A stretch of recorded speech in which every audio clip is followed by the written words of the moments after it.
All right, here we go. Here we go. Yes, guys, welcome back to the channel. Hopefully, you like the last couple of podcasts. Obviously, we did the World War II one, and then we did a very exclusive interview with Shay, aka WBW Productions. How are you, Reece? I'm good. I've switched to my phone today because my audio was pretty fine for the last few videos, but I was a bit like a robot, bruv. So I thought I'd switch to the phone, change it up a bit, and hopefully less robotic. But I'm good. I'm very good. I'm wearing my turtleneck, but I just need. We were just talking just before we start recording. Like I need a trim so badly. At least you went smart. It's like I'm going on a run after this, so I'm in like Gymshark trackies, a sleeveless top. My hair's a mess. I spent the last 4 hours on the couch binge watching what we're going to talk about. But before we get into that, because these people know they've seen the title, they've seen the thumbnail. What are you drinking? Today, as per usual. I'm always exciting. I've got orange squash today, double strength. Tesco's, other supermarkets are available in John Smith's glass. Other stouts are available. So that's what I'm having. It's a good start. Good start. I've broken mold. I'm not drinking anything at the moment. I've left my drink in the front room and I can't be asked to go get it because that means I have to go past the dog. But I was going to be having a cherry bomb sneak, which some of you might know if you know me on stream and stuff like that. I drink a lot of Sneak Energy. There is a review coming out of the new Sneak Neon Punch that will be out Monday or Tuesday next week. So yeah. But today we're talking about a brand new documentary that's come out on Amazon. Been out just a few days. Well, the 10th of February. And it is The Vanishing at the Cecil Hotel, or the title's along those lines. It's a case that happened in 2013 of Elisa Lam at the Cecil Hotel in Los Angeles, California. Yeah. So what we're going to do, me and Reece are going to break it down into each episode. So episode 1, what happens, 2, 3, 4, as such. So Reece, where do you want to start? Well, obviously episode 1. I was going to say, where do you want to start? I'm so professional. Yeah, gosh, aren't we just? Episode 1, it was weird because it had me thinking, because I'd never heard of it before. It was clearly big news in America, and as we get through, later on into the later episodes, we'll touch on that. It was like national news. Obviously, it didn't make its way here to the UK. Obviously, so I'd personally never heard of it before, and yeah, I just thought the whole thing was very odd, and I was thinking that this was still an unsolved mystery just based on what happened on episode 1. I don't know what you thought after episode 1 finished, and you sat there like. Episode 1 was definitely a different one. Like I'd heard of the story before. Obviously, I'd seen the tape because obviously doing my sort of weird like Ouija boards and stuff like that. Like I've seen, as we'd seen it as a hotel game. I don't know if you've ever heard of it, but like if you go to like somewhere like where the Black Dahlia was murdered in and the hotel she stayed in, or the Baltimore Hotel, you play this this hotel game where you hit a certain amount of floors. It takes you to the 8th, the 5th, the 6th, the 4th, the 11th, and then to the 10th. But on the 5th floor, there's supposed to be a woman that walks in. Don't look at her. Don't speak to her. She'll try and talk to you. Don't speak to her. If you do, bad things will happen. You walk out on the 11th floor. She'll try and speak to you again. Don't look back. And then you're in a parallel universe. And then to get back to the alternate, your actual universe, you have to do the exact same sequence but backwards. So I saw it and went, is that what she's doing? Like, like Americans, weird. And then obviously I then went into what actually happened, and Jesus fuck me. It was different. That's a new one. The weird thing for me was it's a motif of the whole sort of mini series is obviously the last known footage of her alive was in that lift, that weird or elevator Elevator. And just like, what's she doing? Is someone there? Because it seems like she's talking to someone. What's going on? Like, what is she up to there? Because I'm gonna have to quickly stop you there, right? Before we get into this, there will be spoilers. If anyone hasn't watched it or doesn't know the case, there will be spoilers. So don't get pissed, because I know there's a few people that were on my Instagram, and now the Instagram for the channel, at the Complicated channel, is now on Instagram as well. And then they were like, "Oh, I don't want to see it because I haven't watched it yet." I was like, "Well, me and Reece are still going to do a review, so don't watch it don't watch this if you haven't." Yeah, go watch it first. Watch the documentary. Yeah, it was what was going on with the lift. I think we should do a bit of like backstory into Elisa. So it's Elisa Lam, 21-year-old young girl. You find out a bit more about her as the episodes go on, but the bulk of the first episode is her and the disappearance, obviously. She's 21 years old. She lives in Vancouver, Canada, and she uses Tumblr a lot. As like a virtual diary. You could tell it's 2013, can't you? Tumblr and that. It's a madness. Like, I've never used Tumblr myself. It's definitely an American thing, because I hear a lot of American people go, "Oh, I was on Tumblr when I was a teenager." I was like, "What the fuck is Tumblr?" Yeah. I read it. Facebook and Ask FM. Ask FM, Facebook, and Reddit. Yeah. And man. She was dealing with a lot of personal problems. We'll get onto them as the podcast goes on, but she was dealing with a lot of personal problems and decides she's going to go traveling on her own. She's stressed out with uni work. She wants to travel, but she puts on one of her posts about on Tumblr that she's got to try and convince her parents to let her go, because if you haven't watched it, she's a 21-year-old Asian girl. I think it's called, when she's born, her parents are Asian, like born over there, then she's born, I think it's like first generation Canadian Asian or something. I'm not 100% sure on that. So that's her. That's a little bit of background on her, and now we'll go into, if you see me looking down, I've got notes. So yeah, let's go into a little bit of what she was doing there. Yeah, so she, like you say, wanted to travel around America, and obviously Los Angeles is right on the west, so she was going to, I imagine the plan was to sort of go across west to east, see the sights. And a thing they said about her, wasn't it, right from episode 1, was that she was quite a trusting, like a bit too trusting. So she would, go and do things with people, talk to people, people that she never met before, which in some cases good, in some cases bad. We're from the south of England, so that's like unheard of. You get on any public transport, don't look at anyone, don't try and talk to them, look at your feet or look at your phone. Yeah, have you ever been on the tube in London? Jesus Christ. Yeah. But yeah, that's, she's very different to that, and she had this big old merry plan. But this is more explored in episode 2. But Los Angeles isn't like how you see it in the movies, is it? No.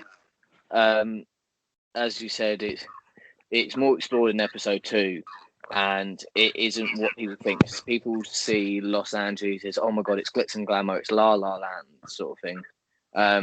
But going back onto her, because I'm just going through some of my notes here. Like, she went there, she checked in. She was only going to be staying for 4 days, but as you said on Tumblr, she says a lot about how trusting she is.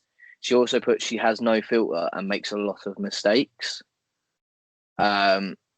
which opens up a whole new realm into, okay, maybe there's something that she's done at the start or trusted someone that she shouldn't have. Because it becomes very clear she's staying there for 4 days. She's supposed to check out on the 1st of February. That's when she goes missing. And then you get introduced at the end of the episode, or partway through the first episode, into two of the most guilty guiltiest looking people I think I've ever seen on TV. And one of them's a detective by the name of Tim Marcy. He's a detective, and I think it was Amy Price who was the manager of the Cecil Hotel. And they look so guilty. They do. They look. They're just sat there like Tim doesn't look at the camera dead on for more than about 5 seconds. He's like and she just blate up like, I wasn't supposed to be at this job. Like, I never was a manager. I was never in the hotel trade. I've been in it now for 10 years. I'm this, I'm that. And you're there going, okay then. Okay. Yeah. Cool story, bro. Especially Amy Price. I thought she looked so guilty. She looked so sus through all the episodes. Just seemed. She didn't seem to really care about anything really at all. And this is the thing: if you're playing Among Us, she's imposter. She's being voted. Like, someone has got to look at her and just go, "There's something. I don't know what. There's something." And then we start going into a bit more about the disappearance. Obviously, 4 days go past pretty speedily, and that's when the police start getting involved. They visit her room. The room was a mess. The room had actually already been cleared out by staff. Which is, I found weird, but Amy went, well, it's a common occurrence to do it in a hotel. Once someone's left their stuff, we bag it up and keep it for 31 days. There's nothing normal about this, love. All right? Like, seriously. Like, so some of the stuff that was still in the hotel that was bagged up by hotel staff. Her especially medication. Especially when she's. I was just gonna say, especially when she's not gone and checked out either. Yeah, she hasn't checked out either. Because that's the weird bit. She's gone missing. Yeah, so you know, when you go missing, you don't tend to sort of be like, I'm about to go missing. See you later. So,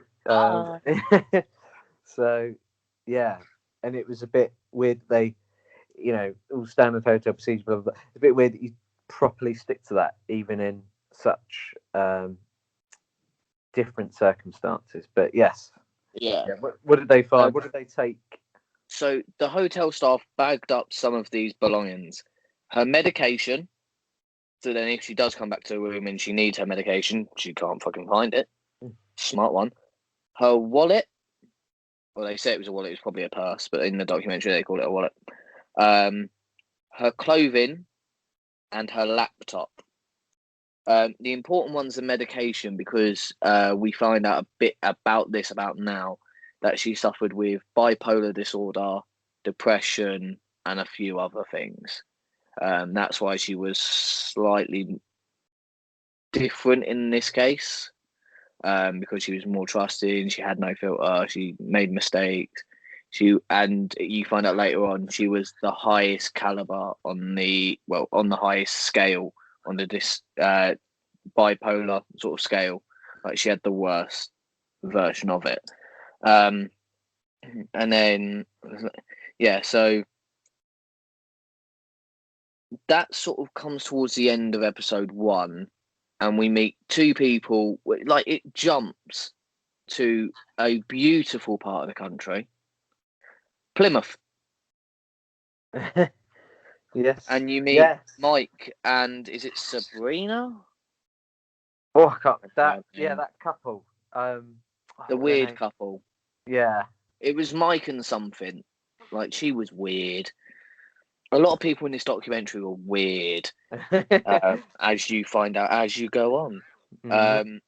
And the start of episode 2 sticks with them. So I'll just go through some of the stuff that I've got here before we go into the actual hotel with you. Mm-hmm.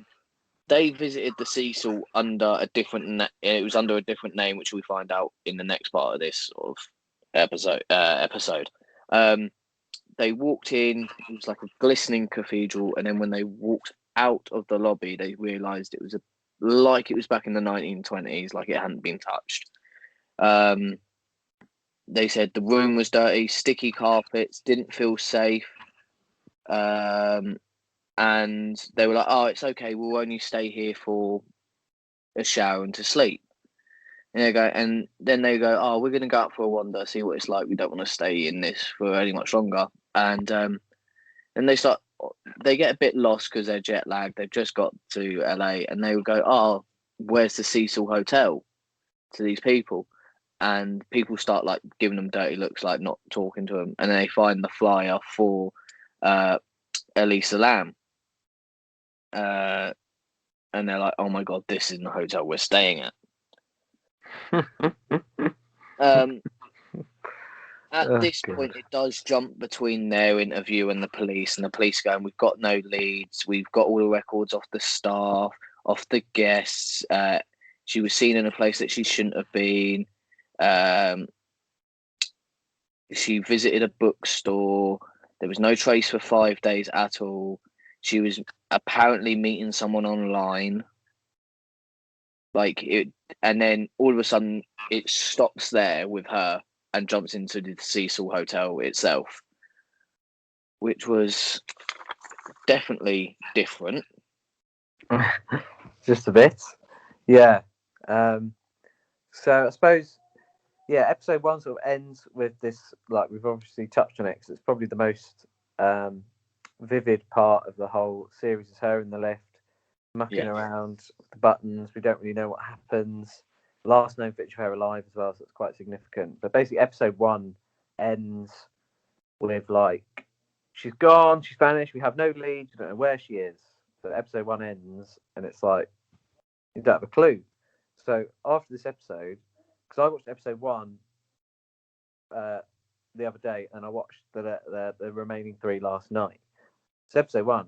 So for days I was thinking, and I didn't, and I thought, I'm not going to spoil it for myself. I'm not going to research it. I'm just going to, let it simmer. And I was just thinking, well, I'm guessing this was like never so. I'm guessing they never found the body. I'm guessing this and that.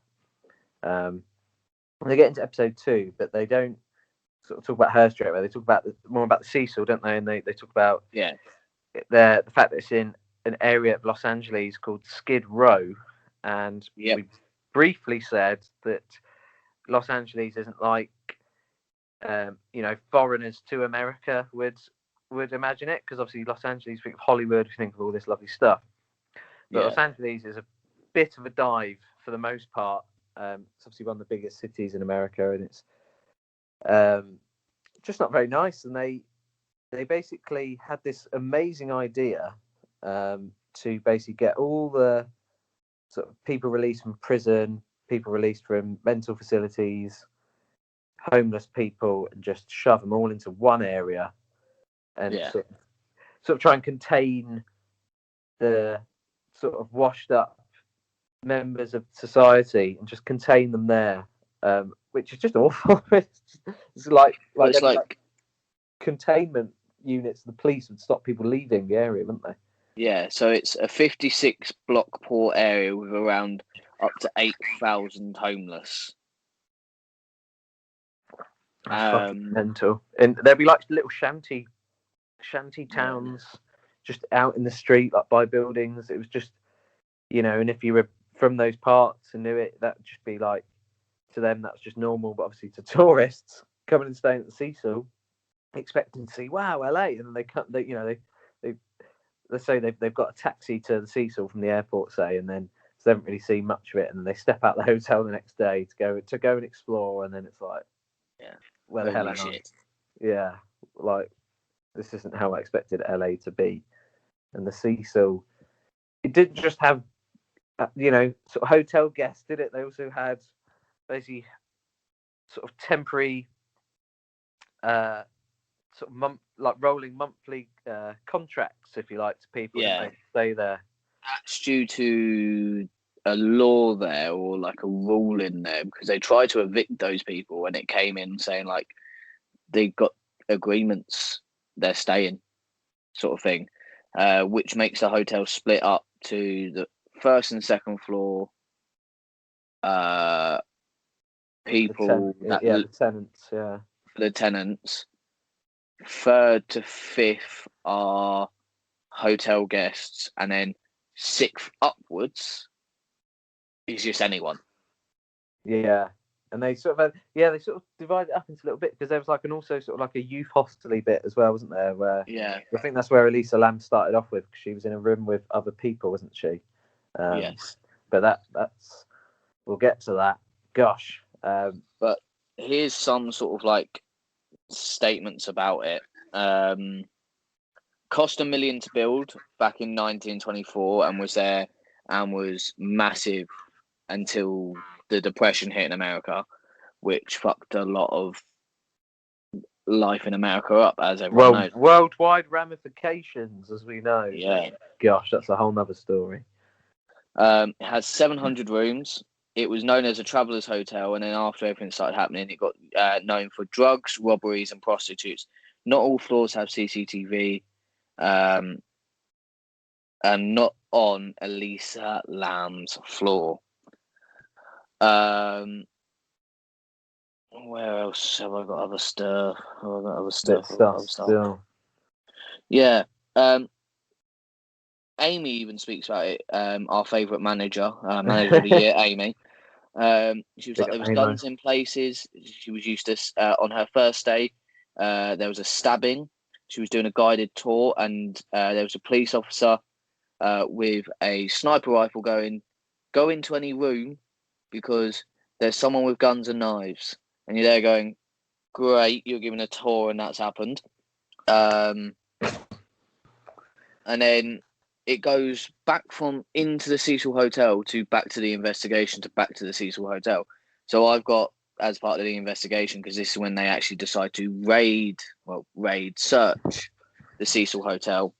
The police went room to room, closet to closet, toilet to toilet. Dogs were sent in. Police, it took them to a big window on the 5th floor, but then couldn't find anything, so they went to the roof and searched. Mm-hmm. Not long after, they couldn't find anything on the roof or of any scent. The police had a group of 18 that was broken up into a group of 4 after a former cop, now cop killer, was killing police officers. Right. It goes back into the hotel. Oh gosh, yeah, because there was that guy, wasn't there? There was the guy, the serial killer that was basically living at the Cecil. It was the Night Stalker. Yeah, you know, in Star Wars, the first Star Wars film, when Obi-Wan describes Mos Eisley and Tatooine as a wretched hive of scum and villainy, that was basically the Cecil, and killers would literally come to the Cecil, stay there, sort of scope out. Here's straight on to your point, because this whole page is the rest of episode 2. So you meet a couple of like YouTubey people, because they release CCTV, shows they're doing all the buttons, meet them. They question, could she be on drugs? She shared a room with people, then she was moved. And it doesn't, at that point, it doesn't say why she was moved. And Amy does her pretty little eyes and goes, since I start in my 10 years here, there's been around 80 deaths. All right then, love, because that is normal. There's been so many suicides, as the earliest being recorded in the 1930s. Deaths didn't stop. Deaths never stopped. On one occasion, a woman threw herself from a window after a man was abusing her and actually landed on someone and killed someone. Another person called Goldie, who used to feed pigeons and was known as Goldie Pigeon in 1964, was tied to a bed and raped. After the 80s, people didn't go hide in the 5th floor due to murderers and deaths or suicide. A well-known murderer, nicknamed the Night Stalker, who did that. I'm pretty sure everyone's seen the clip when he's in the court. And he just goes, "Hail Satan," and he's got the pentagram on there. He stayed there while he was doing all his murders, and it was known he was there because that's how they found him, that's how they got hold of him, blah blah blah. That was like his base, wasn't it? That was like his base of operations. It's absolutely mental. So it's got it here that what he was is fucking mad. He would come back to the hotel soaked in blood, undress in the car park, and walk to his room in soaked blood underpants. Nice. That sounds fun. Should we do that? Yeah. Like, definitely. I mean, definitely. We were talking about that British couple. They really didn't do their research on the hotel, did they, before they went to stay there? Not at all. Not at all. Yeah, it's funny hearing it from their perspective. But we'll get onto them after a big discovery's made. But I suppose the Cecil 2007 was a big year for the Cecil, wasn't it? Because loads of gentrification started happening in downtown Los Angeles. So, before then, really, the only people that lived actually downtown in the centre of town were very poor, or homeless, or criminals, or whatever. And they thought it'd be a great idea to zhuzh it all up and make it. It's like, obviously there's been a lot of gentrification in London the last few years, but this is like that on steroids, really, what they were doing in Los Angeles. And that enabled the Cecil Hotel to be a bit cool to stay at again, because it wasn't doing too great going into that, and it allowed them to sort of rebrand and do that youth hostely thing that we're talking about as well. So they were sort of on the up again for a good 6 years until good old Elisa came to stay. Yeah, it's mental, isn't it? It is fucking mental. But at the end of episode 2, they made quite a shocking discovery, didn't they? I'm glad you pointed this out, because I didn't want to be the one that had to say this, but I've got it all written down. It's fucked up. So it all started because of this British couple. Well, the discovery, shall I say? Yeah. So the discovery happened basically because of this British couple that we've been chatting about. Mike and Sabrina, whatever their names are. I'm sure someone will comment and be like, their names are this. They basically complained about their room, didn't they? They said their water was a bit dodgy. I'm trying to find it. Dodgy colour. Because I've got all of their statements. I wrote it down. It was coming out sort of browny black at the tap, and it was just a bit grim, basically. Connor's got the accurate facts written down, but they basically complained about that. They got moved rooms, and then the maintenance man, who was... here we go. Yeah. So they struggled to sleep the night before due to a party going on and the smell of marijuana. The water pressure was very low, a dark discolour to the water, a funny taste to the water, and a funny noise when the faucet was turned on. Lovely. They call it a faucet over there, so I was like, I'll keep it like that. So yeah, they got moved rooms. So very sorry.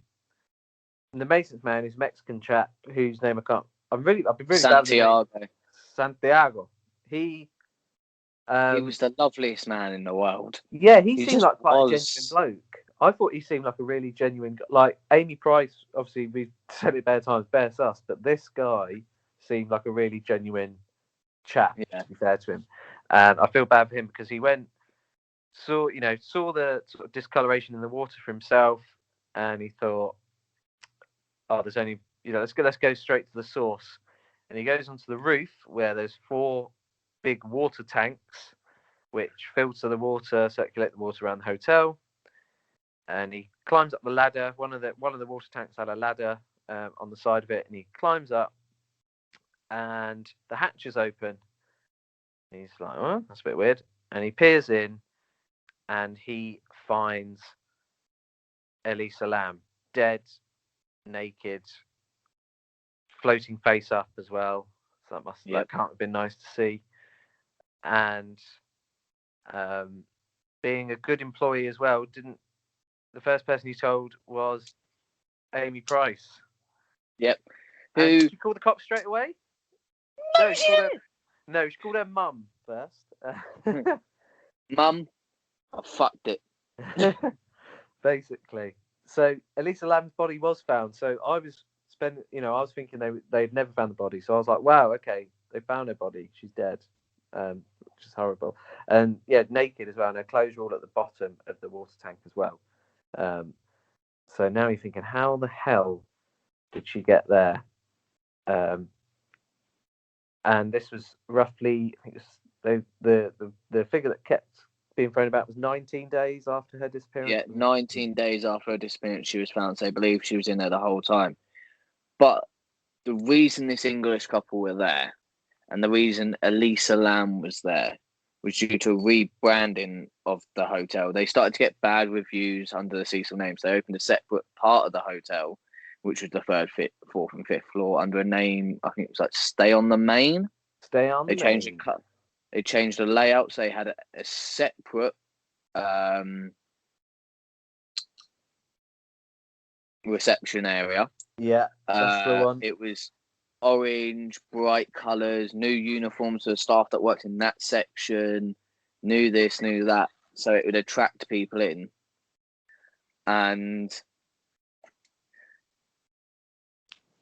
that's what sort of attracted them in. And what we're going to do, we're going to wait there, and we'll be back in 2 seconds. Stop. Cool, right, okay. All right, sweet. I think we're back. We should be back. Yeah, we're back. Hello, we are back. Sorry, I had to go get a drink. Big up the cranberry juice, gang. Treats. Yeah. So yeah, this couple got catfished by this new this new rebrand of the hotel. What a job they done on that part of the hotel, by the way. Like, it was decent. We're now coming towards the end of episode 2. We just found out, and the police come in. They open the roof of the tank, drain the water out, cut the tank open to take her body out. No evidence, and then a police officer comes out and gives a statement, because obviously we've skipped past the point where they speak to the parents, because the parents don't speak at the. He just goes, "She's missing. We don't know where she is." And that's sort of the end. And the parents won't take any questions. Yeah, which is fair enough. And then what was that? Yeah. So then a police officer comes out and gives a statement that the body's been found, and as you said, Santiago said the lid wasn't on. Yeah, the hatch was open. The police officer says when the police turned up, the hatch was closed, which sparks a wild wave of conspiracy theories and gets us onto possibly the weirdest bunch of people known to man. I think you said the weirdest bunch of weirdos then. I called them internet saddos. We got John from YouTube, and then we've got my personal favourite, the biggest weirdo. Oh, yeah, we were chatting about him before we started recording. There was 2 Johns, but it's John Sobahani. He's possibly one of the strangest guys, and as we go into it, you understand why. Yeah. You start seeing a load of people on YouTube. I don't know what they're doing, because we definitely never done this. Do videos speaking about what's happened, what's going on, trying to find out what's happened. Going, oh my God, she's dead. Who killed her? She's definitely been murdered. Fucking mental. Yes, this simple mistake from the police officer saying the hatch was closed rather than open. We're all human and stuff. Sparks the biggest shitstorm known to man. Yeah, and like you say, people on the internet. I don't know. Don't understand them. Interested people. Yeah. Thought they could solve the case themselves from sat on their computers. The reason why I've called them internet saddos or internet weirdos is because they remind me a lot of the people from Don't Fuck With Cats. Like aka Body Moving, who it's an ironic name because he didn't do a lot of moving. wanted to solve the case before the police could. Wanted to prove where the police were going wrong. And you see that as episode 3 comes in, because that is this is the whole part of episode 3. Basically, is them meeting the people who are on the internet. One of them was fucking brilliant because she clearly done the YouTube videos about it, and what she done was they were like, "Oh yeah, send us some clips." So what she's done it, and she's got her like border here. It was like, "Leave me alone, I'm reading," and then another one was a 100K plaque, which has her channel name like dead in the middle of it. And I'm there like, "Oh, fucking class that." Nice, clever. And they go into the whole conspiracy sort of world about it. They look at the video. Who's she talking to? Is she doing a satanic ritual? Is she being kept there? Looks like the video was edited. It looks like the video had 53 seconds taken out of it. The time stamp on it looked wrong. And the best bit they do, they find out what floor she was on. They found out she was on floor 14 because when she presses all of them, she presses them down a line in the middle. She presses number 14 first, and it lights and then goes, and the rest stay on. So clearly she's on floor 14. Yeah. And they start going into a massive bit about the coroner's basically said that he doesn't know how long she was under the water. There's no signs of injuries. There's no signs of rape or sexual abuse. But these internet people going, she's been killed. She's been killed. This has happened to her. That's happened to her. The LAPD are covering it up. The hotel are covering it up. And then they find, which I really liked, they found a film that was released in Korea, I think it was, and then went across to a couple others, and then came over here, where it literally, the film is how this woman died. Yeah, it came out. Well, the US version came out in like 2005. Yeah, it was a film called Dark Water. And when they first said, "Oh, it was made in the US," I thought it was going to be like some like Birdemic type shit, you know, like some really awful film that was like. But no, it was like a proper Hollywood movie. It had John C. Reilly in it. It had Jennifer Connelly was the star, who was massive back in the sort of late 90s, early noughties. As the mum of the girl that dies by falling into a water tank. And there's scenes earlier on in the film where, you know, the taps don't stop running, and they're all like they're like black water. They even pointed out the same color as the girl in the movie is the same color as the Lisa's. Oh yeah, the coat. Yeah, coat. I think there's an elevator scene where it's quite sort of dodgy in it. I've never watched the film personally, and there's a few sort of bits, and then they go completely down a different route where they're going, okay, there's too many things here that link. And then they go, okay, could it be a ghost that's following her? Could she be possessed? Which, yeah, there's been a lot of deaths in that hotel. If you believe in that sort of stuff, you believe in that sort of stuff. Is the hotel haunted? Very possibly. If you believe in that sort of stuff, believe in that sort of stuff. But there's other bits that they spoke about in there, like the tuberculosis outbreak. Now, this was the one that got me. I was sat there like, oh my fucking God, they've nailed it. They've cracked the case. I don't know what they've cracked, but they've cracked something. Whatever they've done, they should be police. Fucking sensational. Because for the tuberculosis test, the name is Elisa Lam, but it's Lam Elisa. And where she went to university at the British Columbian University in Vancouver, they have a massive tuberculosis research center. And 2 days after she goes missing, there is a massive tuberculosis outbreak.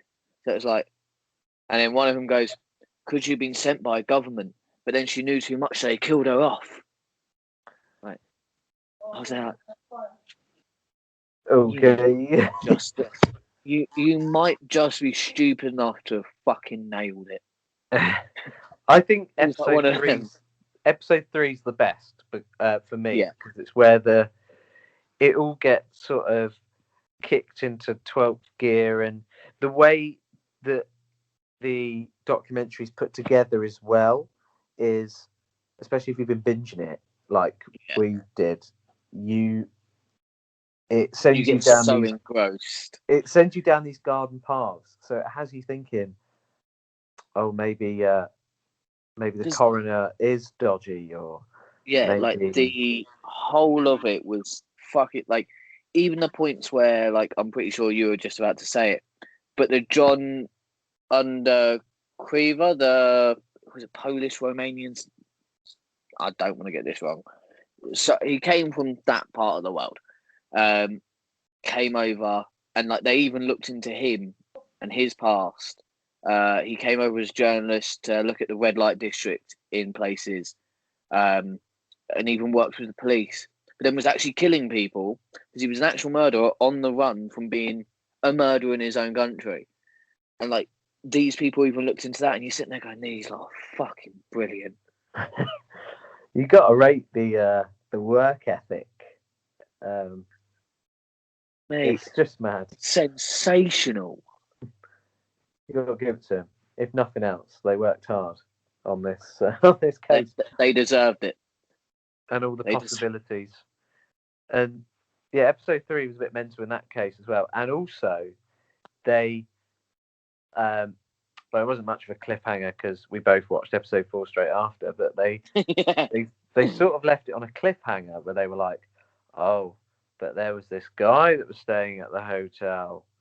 Oh, this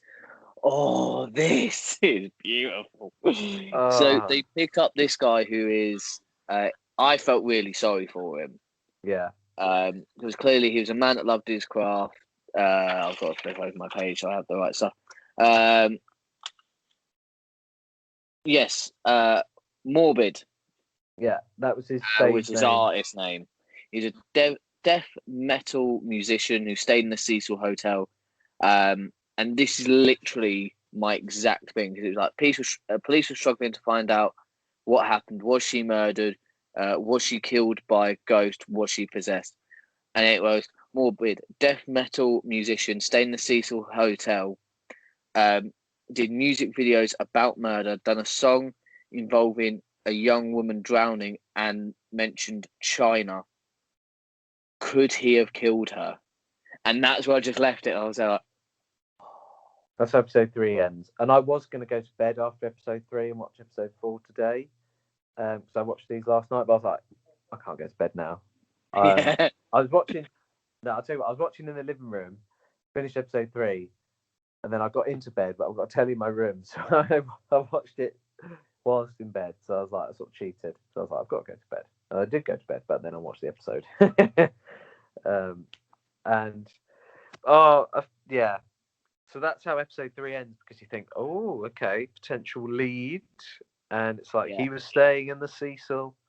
Because that's how they left it. It was literally like, and he was staying in the Cecil, and it has his YouTube video of him in the Cecil, and you're there going, I'm in the Cecil. Yeah.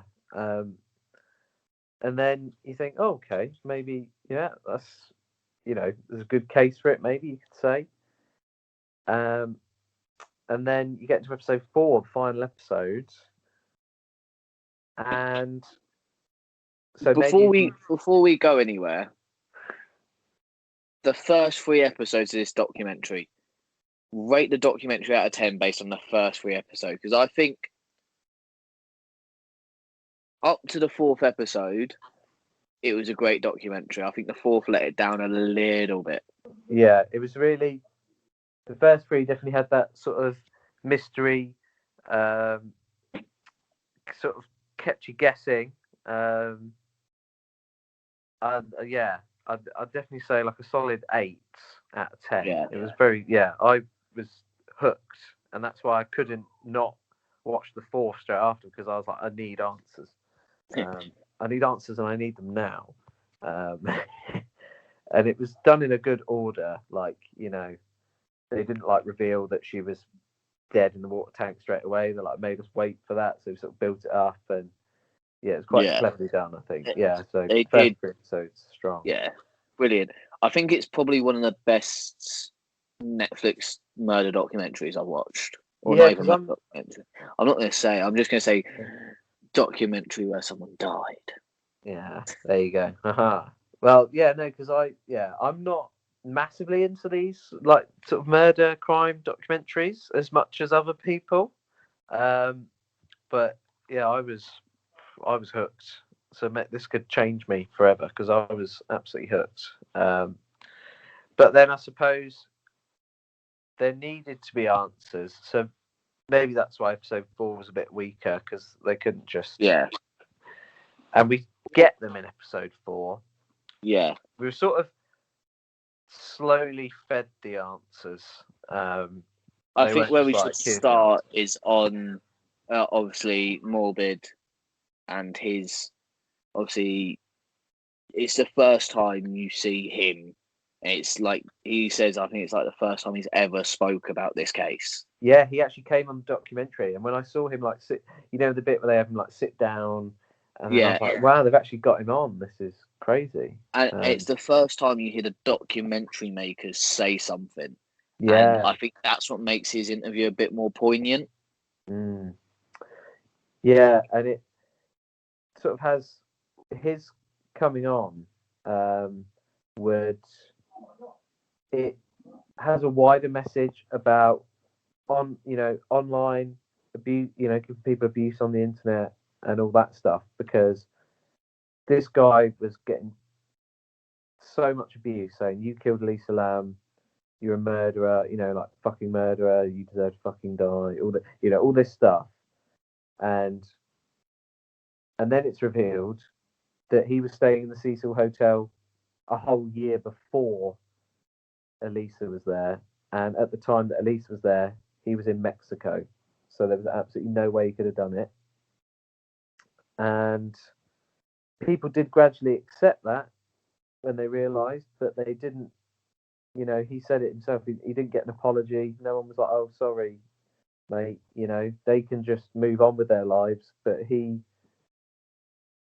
will still feel it to this day and for the rest of his life. And he did actually, because of all the abuse he was getting, he tried to kill himself as well. Unfortunately, it failed.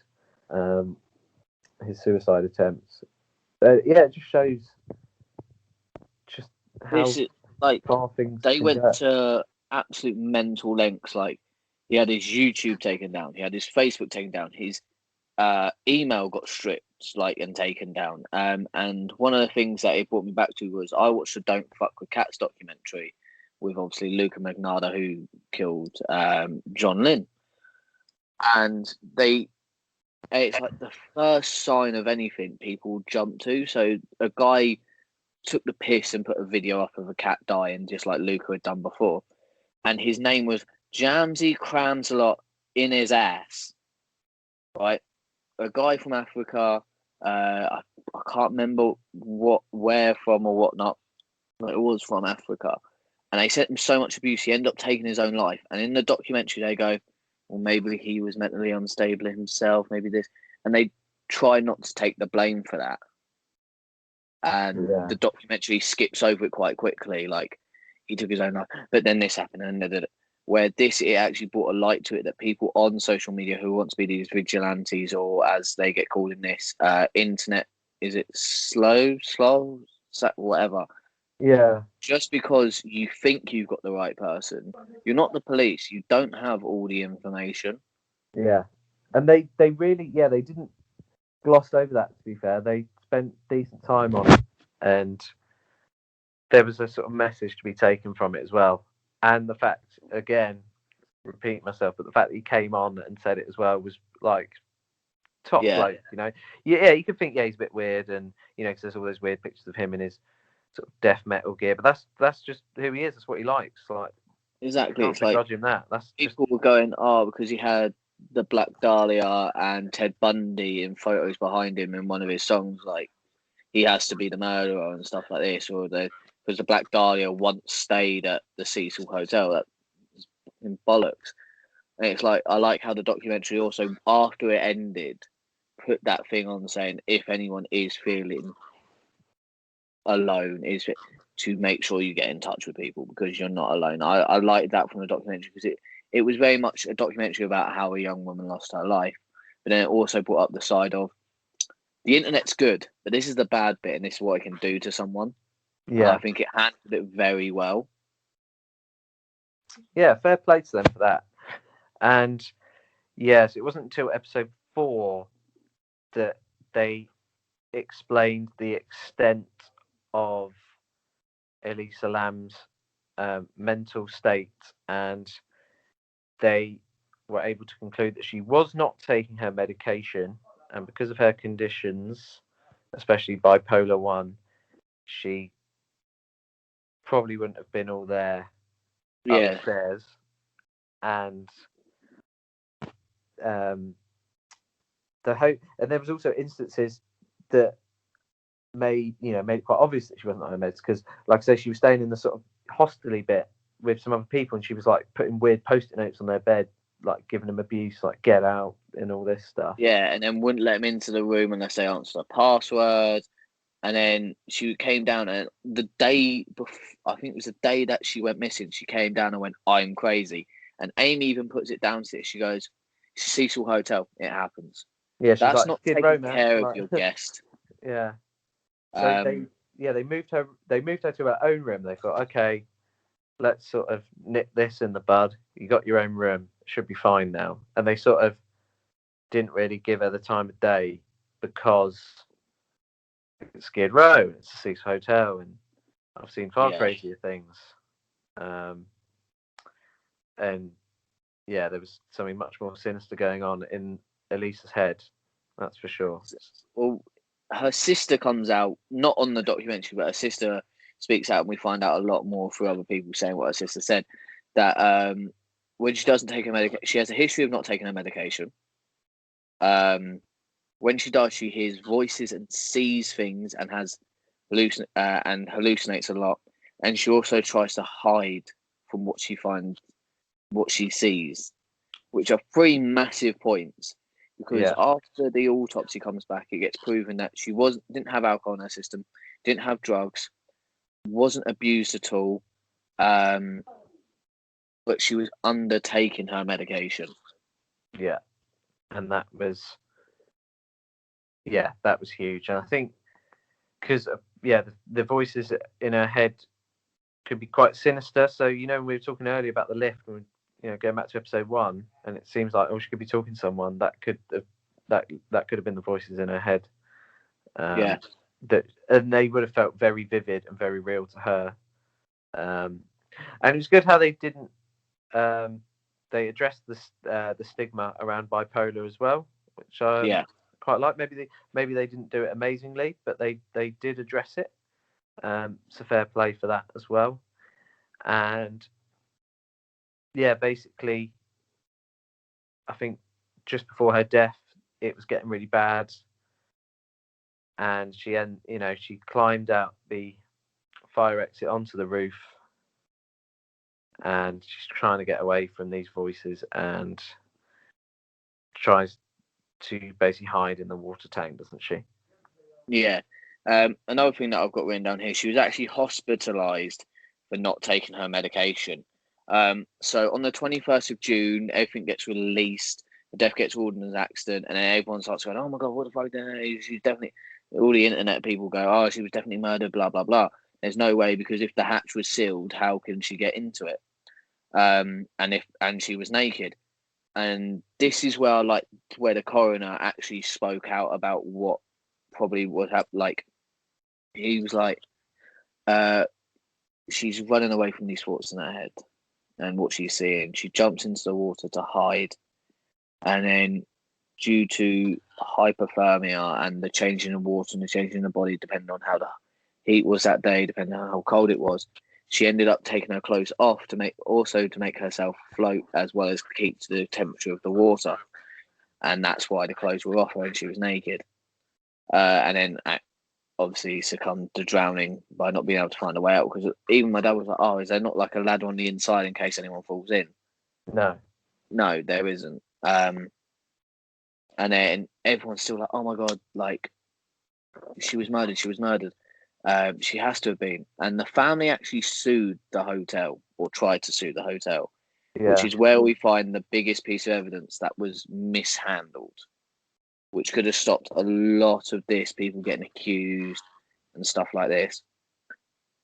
When our friend Santiago steps up and says, "Oh, the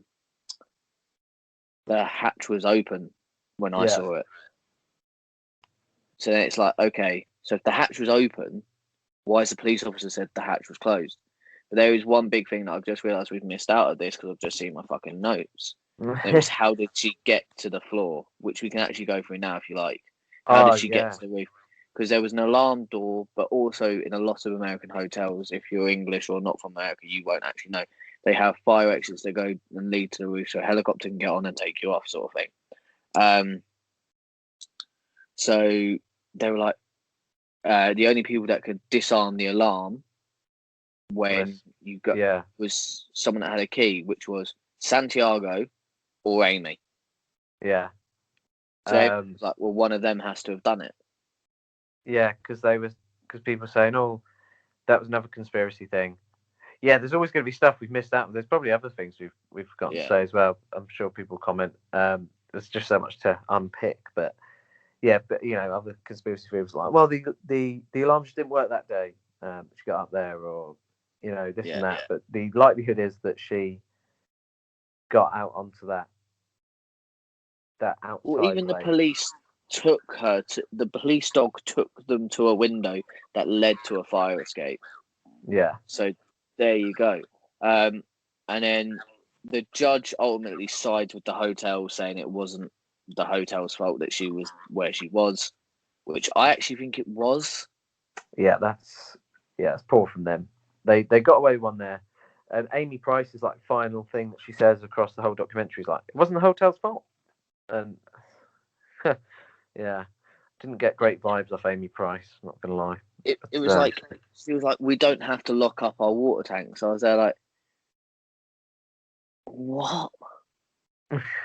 Literally. What? I'm sure they do now. Yeah. She even says that. She goes, "Oh, everyone probably locks up their water tanks now," and it's like, someone's died. It's like, you literally met this girl. Oh, it's so weird. Yeah. That's Skid Row. Yeah, that's Skid Row. That's the Cecil. And then we go back to some of the internet people, and they do a couple little more interviews. And this was a bit like, I genuinely had goosebumps. I'm gonna have goosebumps reading this.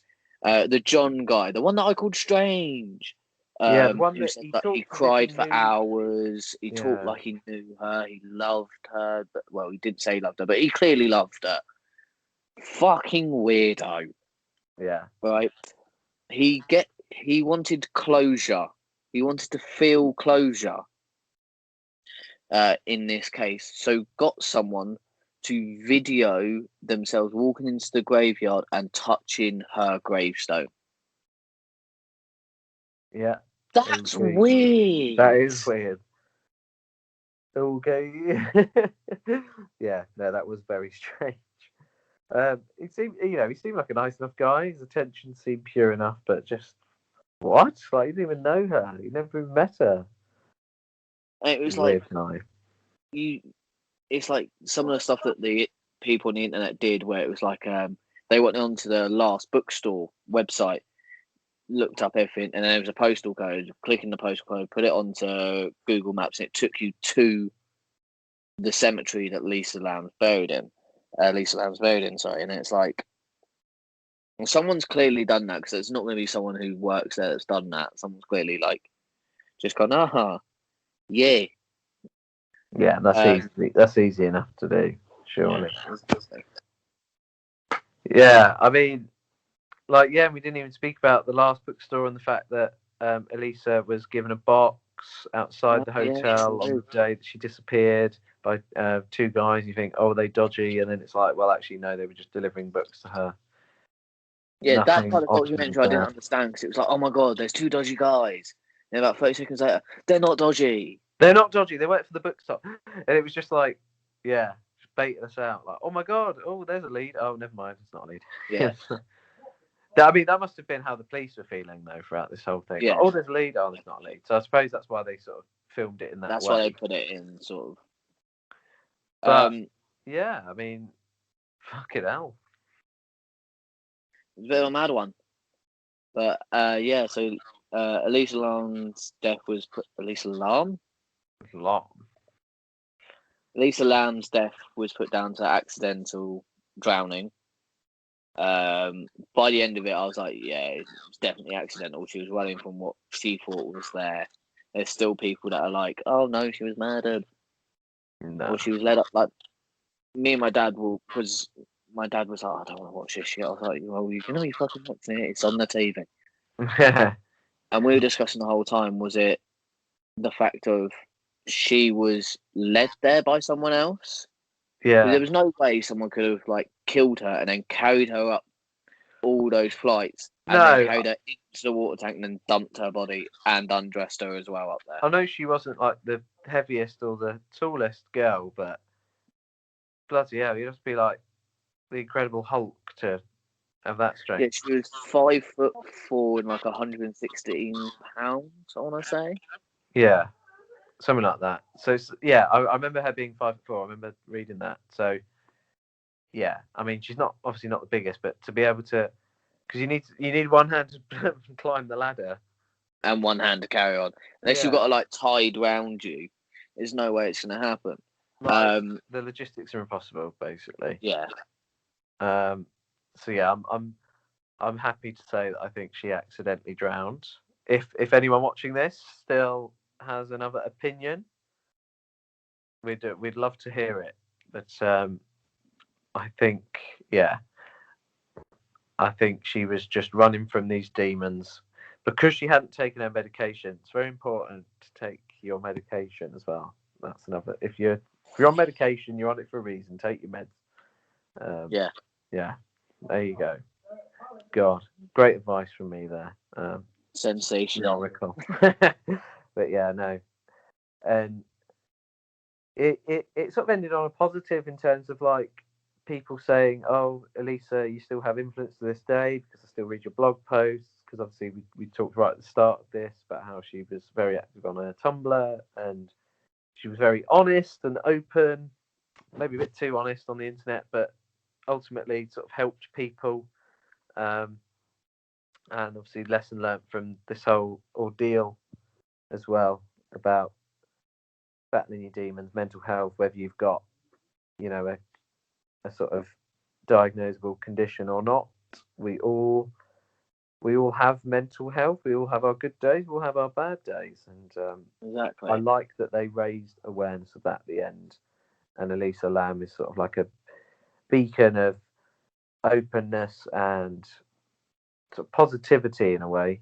She, despite all these challenges, she seems like a very positive and exciting person. Like the fact that she wanted to just travel around America on her own, I think that's like just a free spirit. Definitely. Last questions. What are your thoughts on the documentary in total? Yeah, I thought it was good. Obviously, the question 4 was a bit weaker because sort of the mystery had to get dropped. Like the sort of element of mystery sort of disappeared as they sort of just gave us all the answers. But it had its positive things where they addressed some important issues in episode 4 as well. So I sort of gave 1 to 3 and 8. So I'll give the overall documentary a 7.5. I'd say that's what I go. Yeah, I'm with you on that. I'm with you on that one. But it's a very solid documentary. Yeah, but at the same time, it's like, they sort of dropped the whole sort of mysterious feel around the documentary in order to sort of touch on some important issues at the same time. So yeah, because you can't begrudge them too much for that. So fair play. Exactly. But yeah, Reece, thank you for joining me again. No, it's a pleasure, my dude. Is any documentaries, murder stuff, true crime stuff, whatever, comment below, let us know if you've got to this point in the video, because normally with these longer videos, you get to about 30, 35 minutes. Some people, I see it on my analytics. I see people. I know the real ones that stay the whole time. If you stayed the whole time, comment Reese's turtleneck, just so we know that you're here. Just so we know that you made it. You're a real one. You're a real one. We'll be back. I'll be back. I'll be back this week with the sneak video. Then the following week with the documentary sort of update video about my Gymshark 66, and then there'll be another podcast. So don't worry, you don't have to wait too long. Please, while you're here, like, subscribe, and peace.